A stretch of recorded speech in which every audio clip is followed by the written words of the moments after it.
Students, आज जो हम सीरीज स्टार्ट कर रहे हैं वो हाइपरबोला की सीरीज है। अभी तक आपने पैराबोला,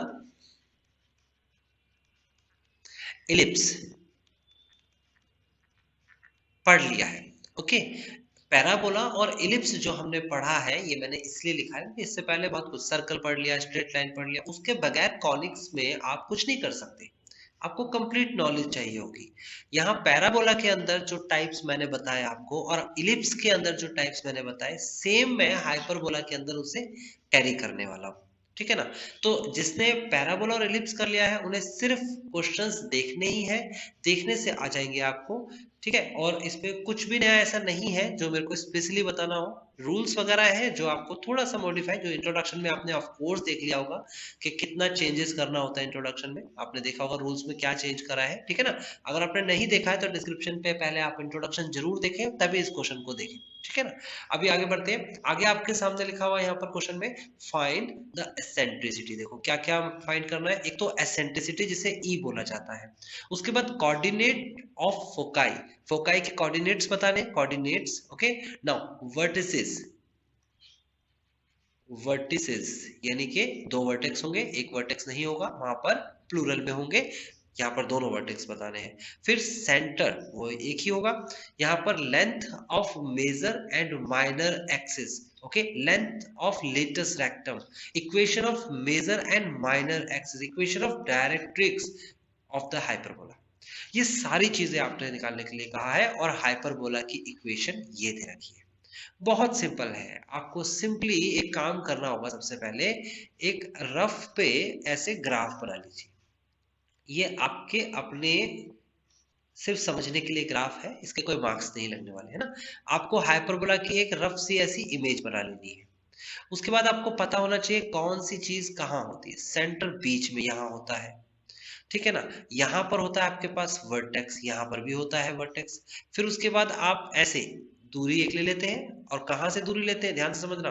वर्टेक्स से ये फोकस बनता है अंदर की तरफ, और यहाँ बाहर की तरफ उतनी ही दूरी पर डायरेक्ट्रिक्स होती है। डायरेक्ट्रिक्स सेम यही चीज है, यहाँ डायरेक्ट्रिक्स है और यहाँ पर फोकस है। इसे हम डैश से दिखा सकते हैं, इसे सिंपली दिखा सकते हैं। डैश मतलब नेगेटिव को रिप्रेजेंट करता है। ओके, तो ये आपको लोकेशन पता होना चाहिए, तो आपको सब कुछ पता चल जाएगा। अब देखिए इक्वेशन आपको क्या दे रखी है। सॉल्यूशन के अकॉर्डिंग चले तो इक्वेशन दे रखी है 9x² minus 16y² is equal to 144। Okay, now हमारी इक्वेशन जो होती है वो क्या है उसे भी याद कर लेते हैं। हमारी हाइपरबोला की जो इक्वेशन होती है वो होती है x² अपॉन में a² माइनस y² अपॉन में b² इज इक्वल टू 1। अगर हमारा x पॉजिटिव है, इसका मतलब हमारा जो एक्सिस होगा ये इस तरफ होगा। देखो x एक्सिस है ये हमारे पास। अगर हमारा y पॉजिटिव है, ऐसा नहीं होगा तो फिर क्या हो सकता है? हो सकता है y² अपॉन में a² minus x² upon b² is equal to 1। इस केस में यहाँ पर y पॉजिटिव है, मतलब y बड़ी संख्या है। इसका अगर मैं ग्राफ देखूं तो ग्राफ ऐसा बनेगा, कुछ इस टाइप का। तो मैं यहाँ पर एक बात बिल्कुल क्लियर कर देना चाहता हूँ, हालांकि इंट्रोडक्शन में भी मैंने ये क्लियर किया है, लेकिन आप जब क्वेश्चंस कर रहे होंगे और वो सॉल्व क्वेश्चन होंगे तो डेफिनेटली ये मेरा एक्सपीरियंस है कि आपको बताने के बाद भी आप गलत कर दोगे।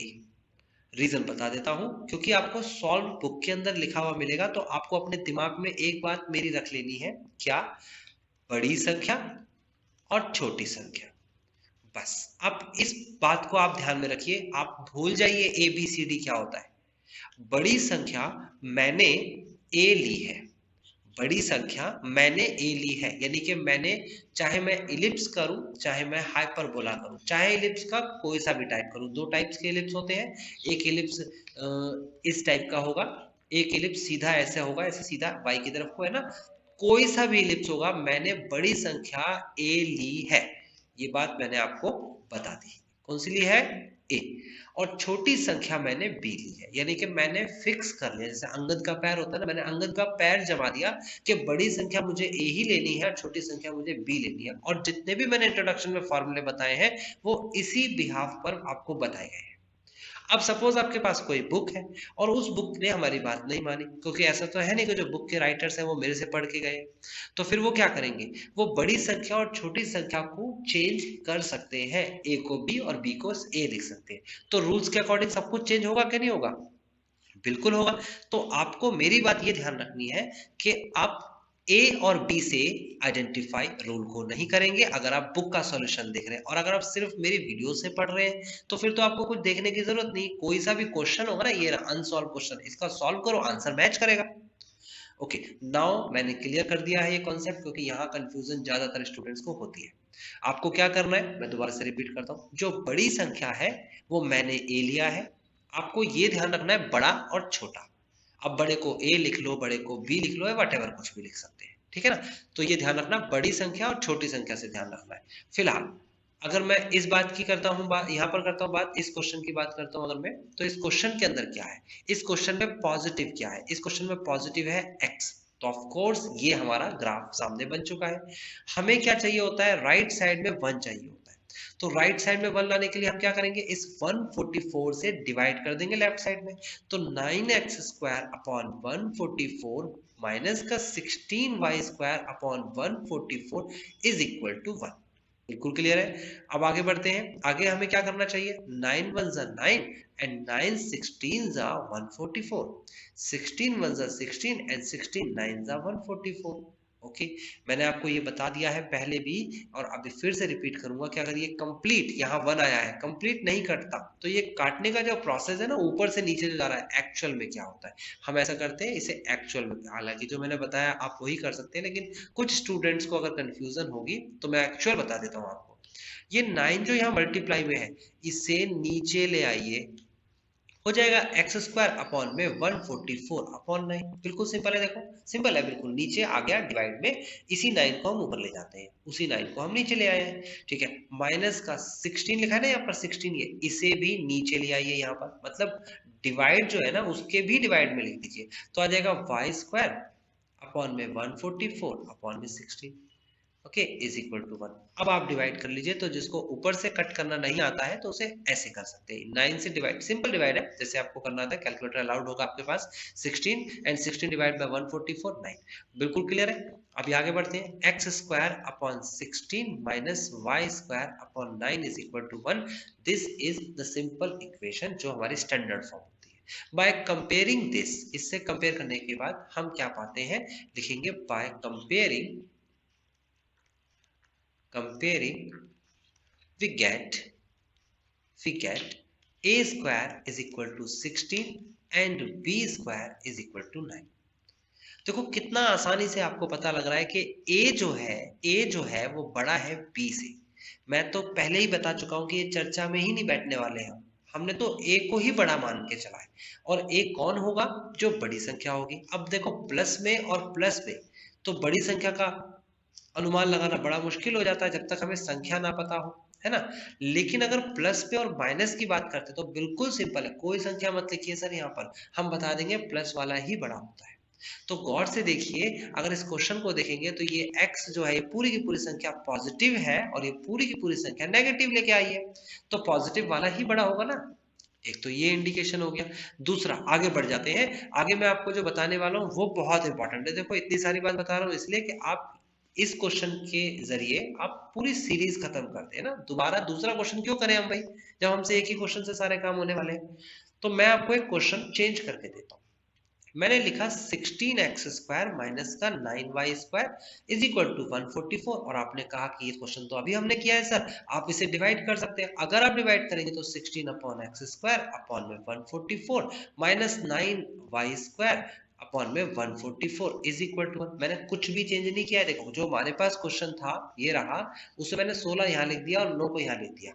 अब मैं आपको बताना चाहता हूँ कुछ बात, देखिए जब हम इसे सॉल्व करेंगे तो 16 से ये कैंसिल हो जाएगा 9, 9 से ये कैंसिल हो जाएगा 16, तो गौर से देखिए बचेगा x² अपॉन 9 माइनस का y² upon 16 is equal to 1। Student जो गलत करते हैं वो कहते हैं सर ने बोला था a² बड़ी संख्या, और बड़ी संख्या उन्हें 16 दिख रही है, और b² छोटी संख्या और छोटी संख्या 9 दिख रही है, लेकिन वो इग्नोर कर रहे हैं इस माइनस को। ये माइनस इग्नोर कैसे कर सकते हैं आप, ये वाला माइनस। अब देखिए 16 के आगे ये माइनस लिखा हुआ है और 9 के आगे प्लस लिखा हुआ है, तो ऑफ कोर्स माइनस वाली संख्या छोटी होगी, प्लस वाली संख्या बड़ी होगी। माइनस और प्लस में आपको ये बात ध्यान रखनी होगी। ठीक है, तो यहाँ पर क्या करना है, यहाँ पर बिल्कुल सिंपल काम है, ये आपने तो बिल्कुल गलत कर दिया। यहाँ पर जो पॉजिटिव है वो बड़ा है, तो इसका मतलब ए स्क्वायर, आप बेझिझक 9 लिख लीजिए, बेझिझक बिना सोचे समझे आप 9 लिख लीजिए। कोई सा भी क्वेश्चन कर लो यार, मेरे पे विश्वास रखो। ठीक है, क्या a square is equal to 9 और b square is equal to 16। ये बात समझ में आती है। अगर क्वेश्चन में आपको इस टाइप की सिचुएशन मिले जो आपको दुविधा में डाले कि सर ने तो बोला था ए बड़ा होता है और यहाँ पर ए छोटा, आप इसे यहाँ से मत देखिए, आप यहाँ इक्वेशन से देखिए, तब आपको पता लग जाएगा पॉजिटिव नेगेटिव में पॉजिटिव वाला बड़ा होता है ना। तो बात मेरी क्लियर हो गई होगी, आपको समझ में आ गया होगा कि मैं जो कहना चाहता था कि ए स्क्वायर को बड़ा मैंने लिया है और मैं उसी के तरीके से कराऊंगा। लेकिन आप बुक को फॉलो कर सकते हैं, किसी टीचर की टीचिंग, कोई भी टीचर जो टीच कर रहा है आपको, आप उसे भी फॉलो कर सकते हैं। बस आपको ध्यान रखना है बड़ा क्या छोटा क्या। हाइपरबोला में कंफ्यूजन होती है, इलिप्स के अंदर तो बड़ा दिखता है मुझे, लेकिन यहाँ पर कभी कभी ऐसा होगा जैसे अभी बताया, जो बड़ा दिख रहा है वो बड़ा नहीं है, क्योंकि वो क्या है, वो पॉजिटिव और नेगेटिव के फेज। ठीक है ना, तो आपको ध्यान रखना है। फिलहाल मेरे सामने कंप्लीट हो गई है सिचुएशन, ये ए स्क्वायर है, ये बी स्क्वायर है। तो याद करो इलिप्स के वो सारे फॉर्मूले, इंट्रोडक्शन में मैंने क्या लिखवाया है वो फॉर्मूले, और करते जाओ। देखो सी स्क्वायर इज इक्वल टू क्या होता है, इलिप्स के अंदर ए स्क्वायर माइनस बी स्क्वायर होता है, बड़ी संख्या माइनस छोटी संख्या, और हाइपरबोला के अंदर यहाँ प्लस हो जाता है। अगर आपने रूल्स का जो इंट्रोडक्शन दिया वो नहीं याद हुआ, तो मैं क्वेश्चंस के जरिए करा रहा हूँ भाई, इस क्वेश्चन को तो कर लो ढंग से, बिल्कुल ढंग से। क्या हाइपरबोला के अंदर यहाँ क्या होगा, प्लस होगा, इलिप्स के अंदर यहाँ क्या होगा, माइनस होगा। घटाना है तो बड़ी संख्या में छोटी संख्या, और जोड़ना है तो मर्जी है भाई, जोड़ना तो जोड़ना होता है, कैसे भी कर लो।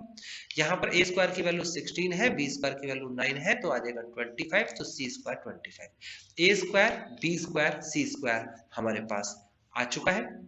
अब हम कुछ भी निकाल सकते हैं, कुछ भी। जैसे कि मुझे पता है ए ई बराबर सी होता है, और c की वैल्यू कहां से आएगी भाई, जब c स्क्वायर पता लग गया 25 है तो c की वैल्यू 5 हुई कि नहीं हुई। जब a स्क्वायर पता लग गया 16 है तो a की वैल्यू 4 हुई कि नहीं हुई। स्क्वायर रूट कैसे करते हैं पता होना चाहिए। और b स्क्वायर की वैल्यू 9 है तो b की वैल्यू 9 हुई कि नहीं हुई। ठीक है, तो ये सारी वैल्यूज जो आपके सामने है रखते जाओ। यहाँ पर a की वैल्यू है 4, e की वैल्यू निकालनी है, c की वैल्यू आपके सामने है 5। आप 4 से डिवाइड कर देंगे तो e is equal to eccentricity is equal to 5/4। ये हमसे पूछा गया था। और क्या क्या पूछा गया था, और आपसे पूछा गया था कि वर्टिसेस ऑफ फोकाई। तो फोकाई ये पहला नंबर हो गया, मैं नंबर डाल देता हूँ। दूसरा number foci, coordinate of foci है ना। तो आपको फोकाई वैल्यूज जो आपके सामने है रखते जाओ। यहाँ पर a की वैल्यू है 4, e की वैल्यू निकालनी है, c की वैल्यू आपके सामने है 5। आप 4 से डिवाइड कर देंगे तो e is equal to eccentricity is equal to 5/4। ये हमसे पूछा गया था। और क्या क्या पूछा गया था, और आपसे पूछा गया था कि वर्टिसेस ऑफ फोकाई।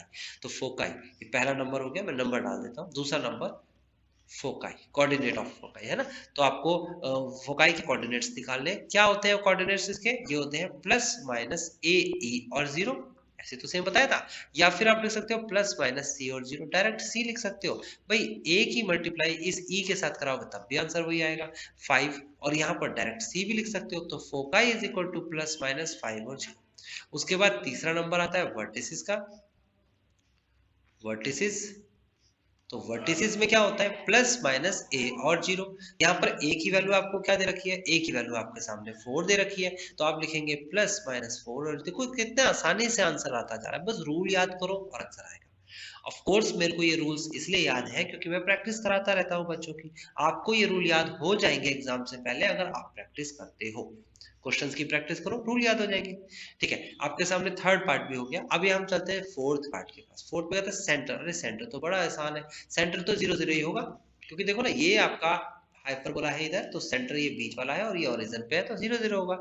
लेकिन याद रखना ये जब 0 0 होता है जब वो स्टैंडर्ड फिगर है, अगर वो स्टैंडर्ड फिगर नहीं है तो वो 0 0 नहीं होता। ऐसे क्वेश्चंस भी आएंगे ऑफ कोर्स। अब आपने पैराबोला में और इलिप्स में ऐसे क्वेश्चंस देख लिए। नाउ सेंटर हो गया, 5 नंबर आता है आपके सामने। लेंथ ले लेते हैं, तो लेंथ ऑफ मेजर एक्सिस, ना ना मेजर नहीं, पहले लिख लेता हूं, ये बिल्कुल नहीं, यहां पर मेजर नहीं होता क्योंकि ये तो हाइपरबोला है। चेंज होगा, क्या चेंज होगा इसके अंदर, यहां पर चेंज होगा length of transversal axis. Transversal axis, यानी कि यहाँ पर मेजर को मेजर ना बोल के ट्रांसवर्सल एक्सिस बोल दिया, लेकिन रूल वही है।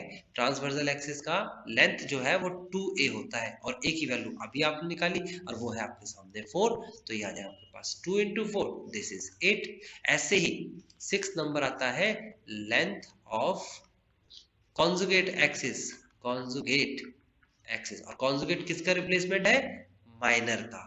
2b is equal to 2 into b की वैल्यू 9 है is equal to 18। Okay, 7 number आता है length of latus rectum, latus rectum. तो लेटस रेक्टम की लेंथ क्या होती है, 2b² अपॉन में a। याद रखना, फिर मैं बार बार बोल रहा हूँ एक बात, क्योंकि ये कंफ्यूजन फिर भी हो गया आपको। मैंने लिखा ये, किसी बुक में लिखा होगा 2a² अपॉन b, आप हो गए कंफ्यूज, हो गए कंफ्यूज। अब आपको क्या देखना है, आपको देखना है बड़ा और छोटा। मेरी इतनी सी बात समझ लो, आपको बात ही खत्म हो जाने वाली है।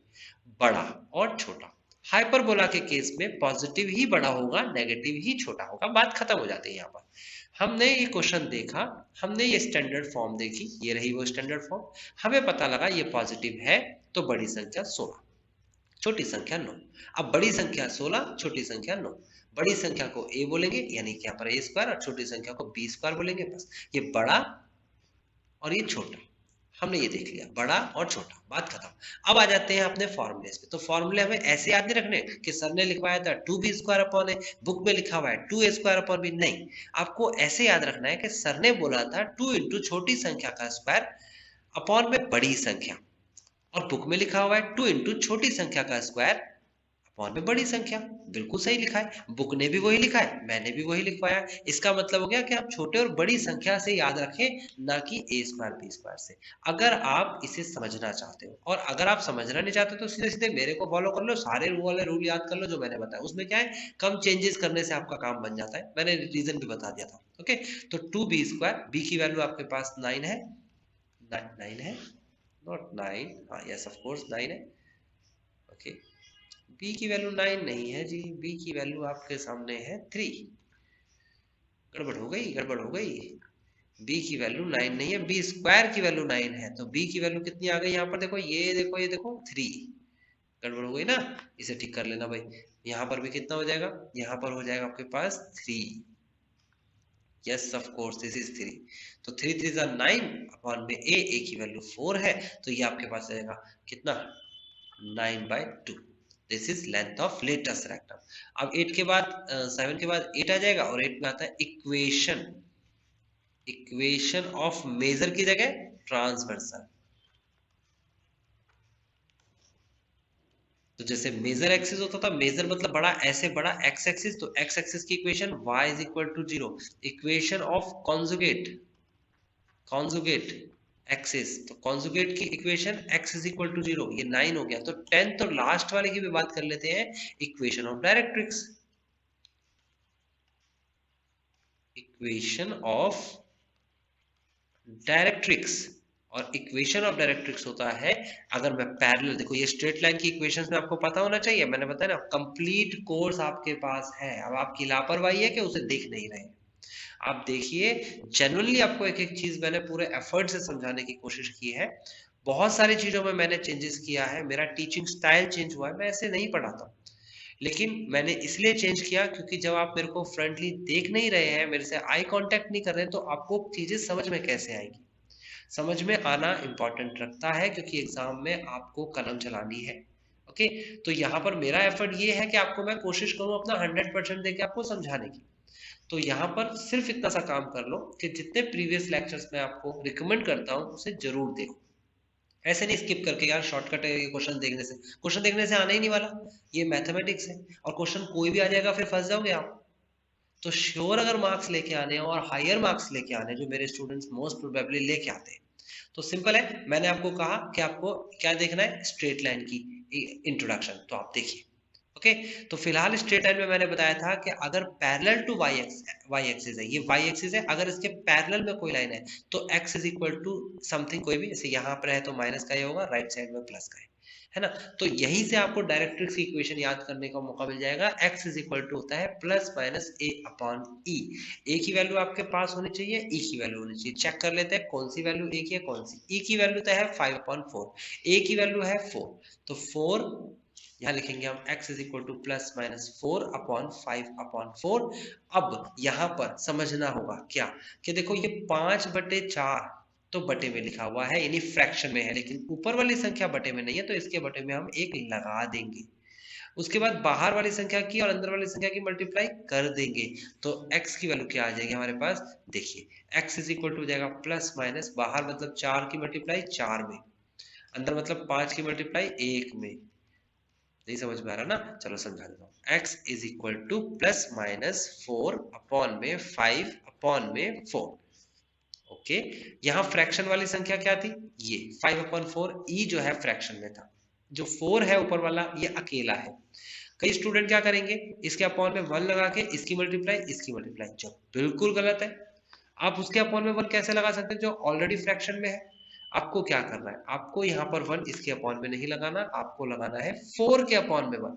4 से 4 की मल्टीप्लाई, 1 से 5 की मल्टीप्लाई, आंसर आ गया ये। x is equal two plus minus 16/5 is the final answer. That's why मैं आपको बिल्कुल क्लियर कर देना चाहता हूं यहाँ पर कि आपको बिल्कुल लाइटली ये क्वेश्चन करना है। सारी चीजें बता दी मैंने, ये एग्जाम में आता है और ऑफ कोर्स आपके एग्जाम्स में ये आया हुआ है, मल्टीपल टाइम्स रिपीट हो चुका है। लेकिन अगर आपके एग्जाम में ये क्वेश्चन नहीं आता है तो फिर एक बड़ा क्वेश्चन आएगा जिसमें ये जो जनरल कंडीशन है ये नहीं लगेगी, लेकिन इसका इस्तेमाल जरूर करना पड़ेगा, मतलब रूल्स सारे यही लगेंगे। ओके गाइस, तो अब आपका काम है, इससे पहले कॉपी पे अच्छे से लिखिए, इसे देखिए, दोबारा देखिए, समझिए, और इससे रिलेटेड जितने भी टाइप्स के क्वेश्चन है खुद से किसी भी बुक से करिए, आपको डेफिनेटली समझ में आएगा। Okay guys.